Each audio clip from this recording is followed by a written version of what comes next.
You've talked to me enough to know I'm not going to comment on the but I market have to go right at it, Robert. And I would just say my own comment would be I think we ought to be very gradual and patient here.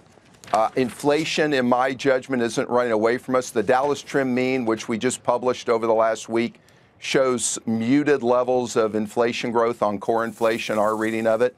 So I think we have the luxury of patience, and I'm not going to judge or predict what we're going to do in the December meeting. Obviously, I'll have a strong point of view going into that meeting, but I think we ought to be patient. There's a good possibility, and I'm very attuned to the possibility, if not the probability, that the economy is going to look very different in the first half of 2019 than it does today, because fiscal stimulus is waning, and we've raised rates 8 times over the last 2.5, 3 years. So I think all that means we ought to shorten up on our assessments and be willing to be very patient. Robert, we're all trying to make sense, especially this morning, of the relationship that the U.S. has with China.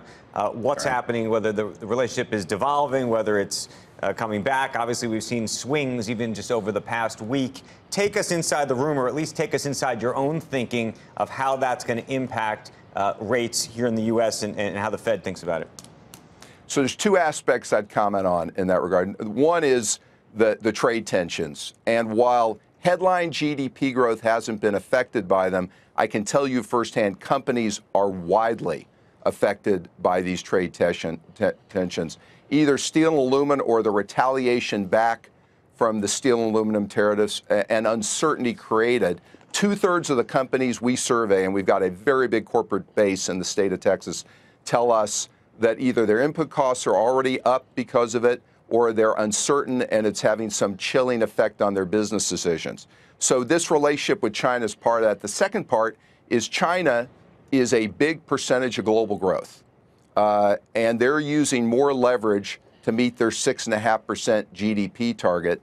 So far, the U.S. economy has been outperforming the rest of the world, but we've got to keep in mind eventually if global growth slows, we're not going to be immune to that.